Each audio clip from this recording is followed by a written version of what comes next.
তুচ্ছ মনে হয় না? মানে মুহাম্মদ সাল্লাল্লাহু আলাইহি ওয়াসাল্লাম নামটা খুব তুচ্ছ, এটা একটা নাম হলো কি? আল্লাহ নবী তো আর কি?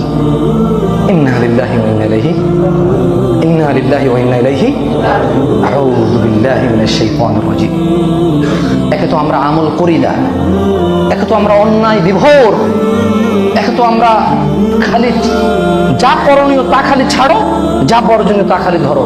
এর মধ্যে আবার দুই চারটা যা করি এগুলো রাসূলের পদ্ধতি কিনা যাচাই করার দরকার নাই।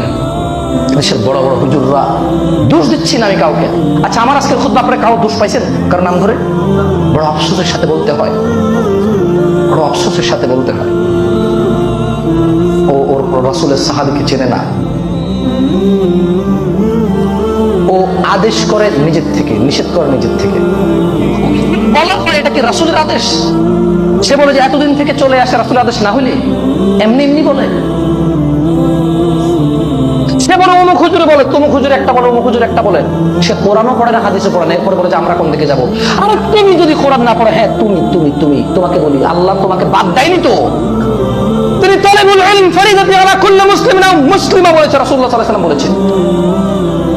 রাসূলুল্লাহ সাল্লাল্লাহু আলাইহি ওয়াসাল্লাম যা বলেছে তা আল্লাহ বলেছে। কারণ ওয়া ইয়ানতিকু আনিল হাওয়া, এ মুহাম্মদ সাল্লাল্লাহু আলাইহি ওয়াসাল্লাম অনুমান করে কথা বলে না।